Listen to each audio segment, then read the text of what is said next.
ezaguntza luze izan da. Egunero azkenen ibili gea prestatzen, probak iten eta hola. Eta azkenen ja momentu nahiko lasai ibili ginean. Ikusi genuen gauzak ondo zeudela.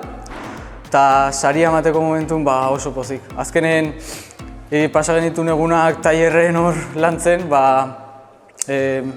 zehoz eman diatela. Pixkat ez nekin oso ondo zertan etorren, entzun nuen lan asko zeola hola, eta oso praktikoa zala modulua.